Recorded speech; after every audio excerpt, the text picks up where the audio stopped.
part of the Press Play Podcast Network. Look up in the sky. It's a bird. It's a plane. It's Superman. This is Jason J. Lewis, the voice of Superman on Justice League Action. This is Mark Wade, writer of Superman Birthright. You're listening to the Krypton Report.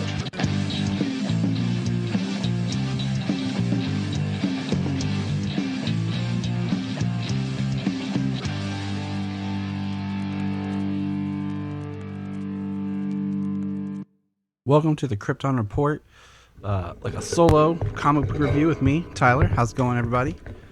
Just a nice, cool day after 2 warm days in Ohio, because that's the weather that we have here in the land of Superman. And today we're going to look at a book I wanted to do back in February or March as part of our Batman build-up, and I think it's a very interesting book that is an Elseworlds tale. It was one that I will say that for the longest time, I didn't know it existed probably till a few years ago, and I feel horrible for saying that. But yeah, it was one that once I learned about its creation, I had to have it, and I read it digitally. And then one day I was in my local comic shop, and I just found it in this mess of books they had. And this is Superman Speeding Bullets. And if you're wondering what's Superman Speeding Bullets, I'm gonna tell you. Superman Speeding Bullets is a DC Comics Elseworlds prestige one-shot format comic book. Nice little book. I love these things, by the way, just like Gotham by Gaslight. That basically the concept is it's an amalgamation of Superman and Batman. It's like if the Waynes found Kal-El and named him Bruce, and how that would work. And I think it's a kind of a neat story. It plays a little bit more still into the nature versus nurture, which I think is a great story for Superman. A great concept of what made him Superman. The book, definitely, being it's 93, we're in the John Byrne Man of Steel style era with how his pod looks. And I'm going to give you a brief plot, and then I'll talk about it a little bit. Okay? Sound good?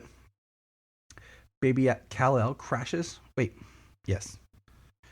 Baby Kal-El crashes onto Earth, where he is discovered by Thomas and Martha Wayne. Having always wanted a son, the couple adopt Kal-El and name him Bruce.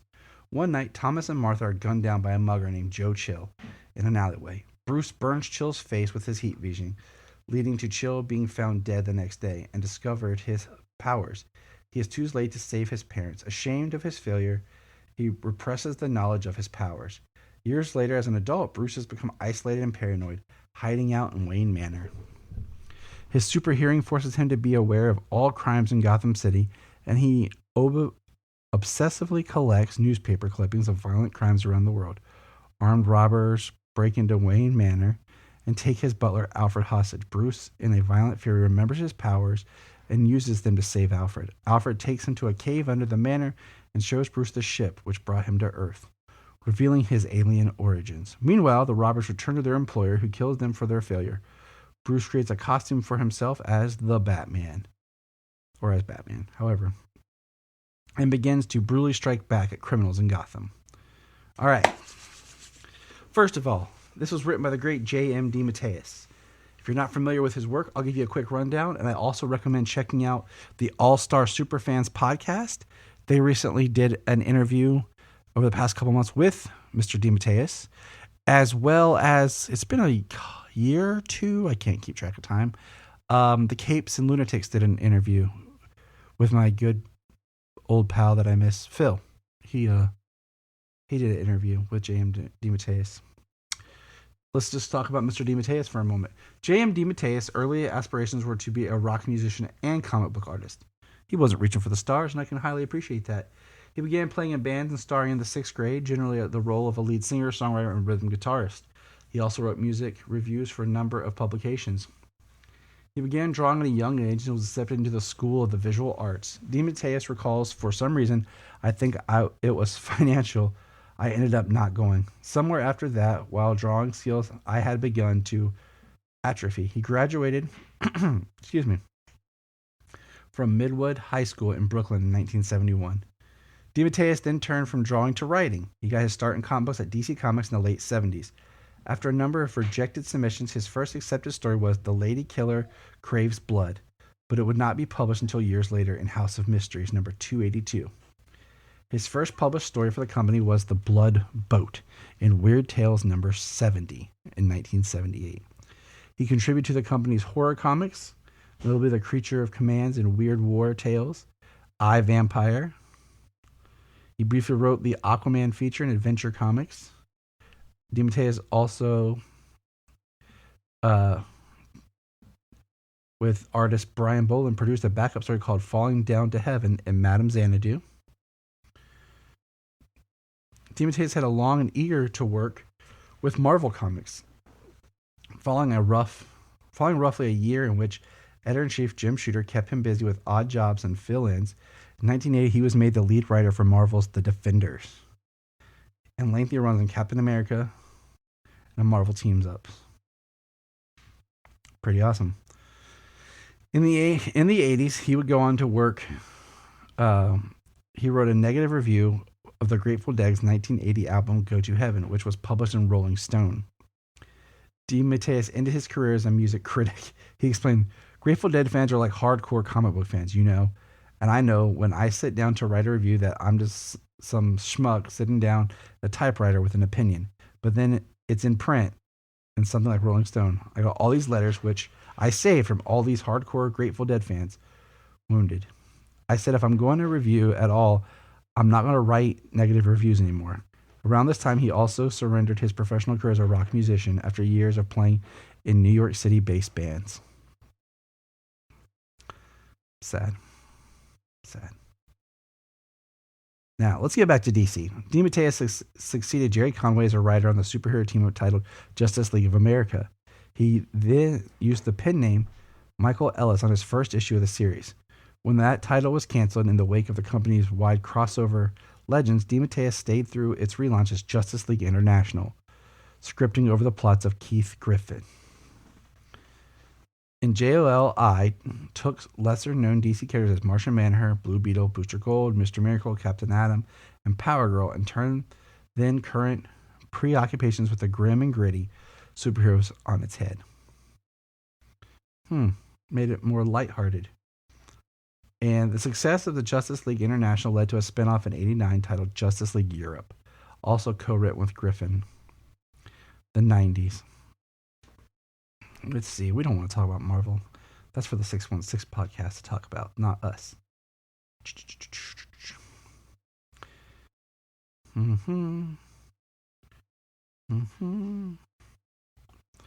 Let's see. He went on to...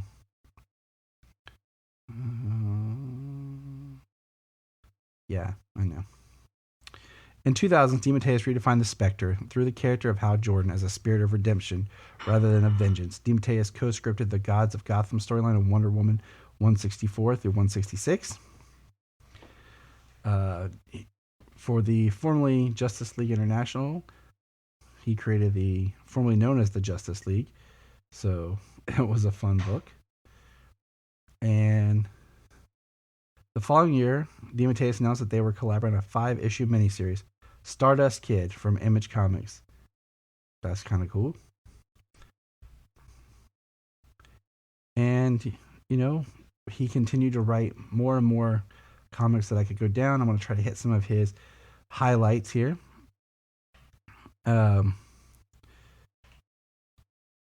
Here we go. Ready? 2004 won the Best Humor Publication Eisner Award for formerly known as the Justice League with Keith Giffen, Kevin Maguire, and Joseph Rubinstein. Comics, DC. Whew. A lot. Batman, Legends of the Dark Knight, Batman, Spider-Man, The Authority, Adventures of Superman, 578 through 587, Adventure Comics, Action Comics, 517 to 520. Let's see, Adventures of Superman Volume 2, Number 2 in 2013. He wrote the Justice League Gods and Monsters in 2015, which is a movie that we need to get to and review. I haven't watched it since it first came out. Justice League of America, Justice League of Europe, Justice League 3000, Justice League Dark, Justice League, aka Justice League International, House of Mystery, Green Lantern, Legion of Superheroes, The Spectre, Superman the Man of Tomorrow, number 15, 1999, Superman the Kansas Sighting, and then what we'll be talking about, Superman Speeding Bullets. So, World's Finest. He wrote some World's Finest. So, his comic pedigree is huge. Now, this is also fun to mention. He wrote the DC Showcase cartoon shorts Adam Strange and Death in 2019. He wrote the direct-to-video movies Deathstroke, Knights and Dragons, which I've watched. I think that's on CW Seed. Superman Red Sun, which we talked about. Constantine City of Demons, Justice League Dark, Batman Bad Blood, Batman vs. Robin, which the latter two I didn't realize at the time that he had written them.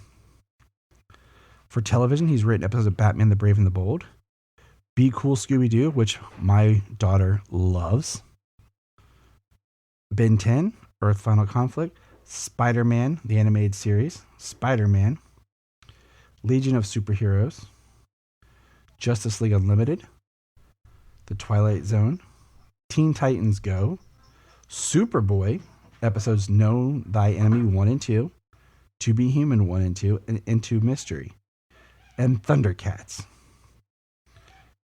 All to say that Mr. DeMatteis has an amazing career as a writer. We're appreciative of his career, and that's just a quick glimpse into him. So let's get back to Superman Speeding Bullets. Characters that we meet are Dr. Thomas Wayne. We get to meet Martha, Alfred, Batman, and Lex Luthor, who has a very interesting turn in the story. So now that we know the plot, let's go through the book a little bit. The cover is a play off Superman 1, but instead of it being Superman, it's Batman in the pose. And this Batman design is pretty cool. It actually has a full mouth. And so I like the idea, like, what if, it's kind of like what if Batman had Superman's powers, but in this case, it's Superman is Batman. Clark is Batman, but it's Bruce. It's kind of cool. When it starts, we see that the Waynes found his crash. Alfred is there as well. There is a family photo album. Now, like we said, as we go through it, we see Bruce growing up, and I will refer to him as Bruce or Kal-El. And then we go to them at the movies coming out, and we see the shot. He's attacked, and it's not to this moment that really Bruce's powers manifest. Of course, he heat vision blasts Joe Chill's face. And he talks about, Alfred has some narration. He says, poor kid kept saying the same thing over and over. The bullets, the bullets, the bullets. For years, that's all he remembered. The bullets flashing in the darkness like silver rockets, like shooting stars. That had a feeling of deep guilt, deep shame. But the guilt and the shame remained. And we see him grow up like 3 panels. And we see the newspaper clippings.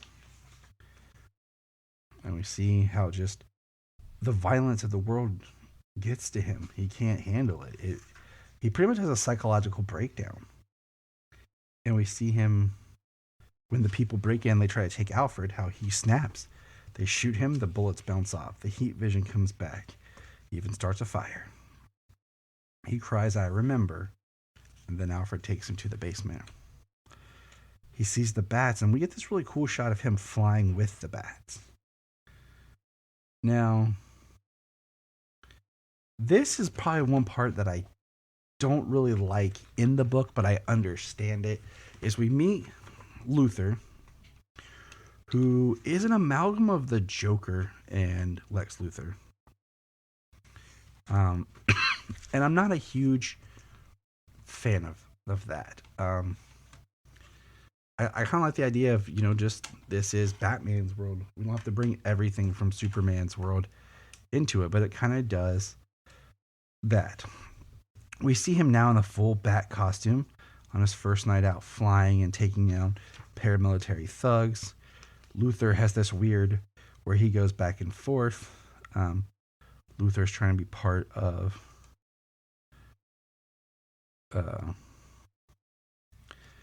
Wayne Enterprises. And we get Lois Lane. Lois, of course, starts to investigate the Batman. And Batman saves her. And it is neat to see the panel workings of Batman coming down in very Superman poses that we're used to.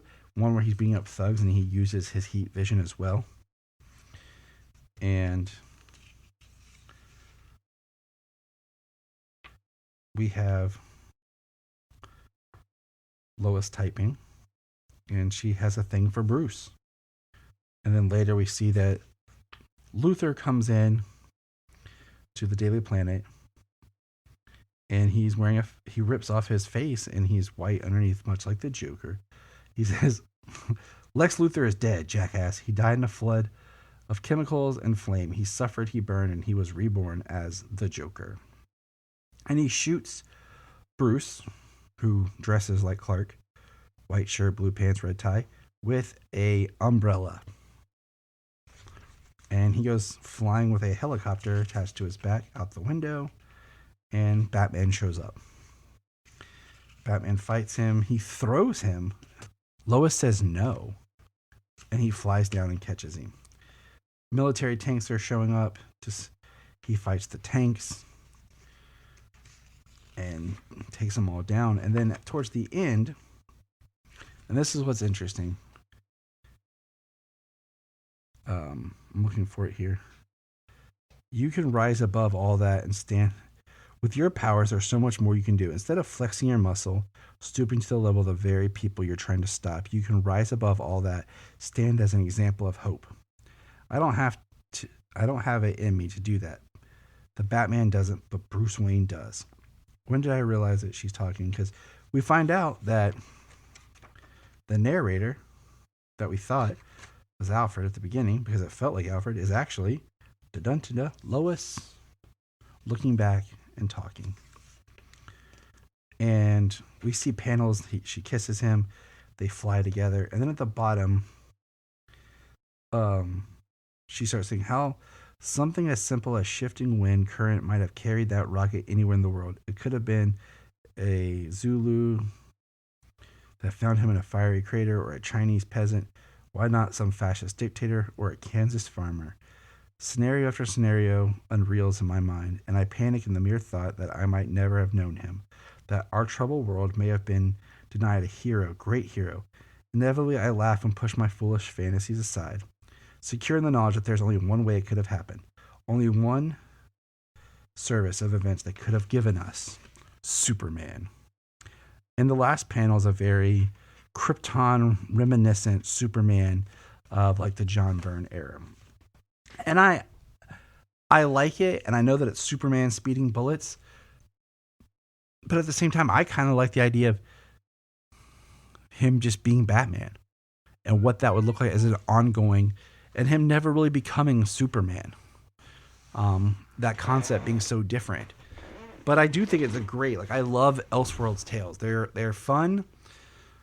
They're not always meant to be canon.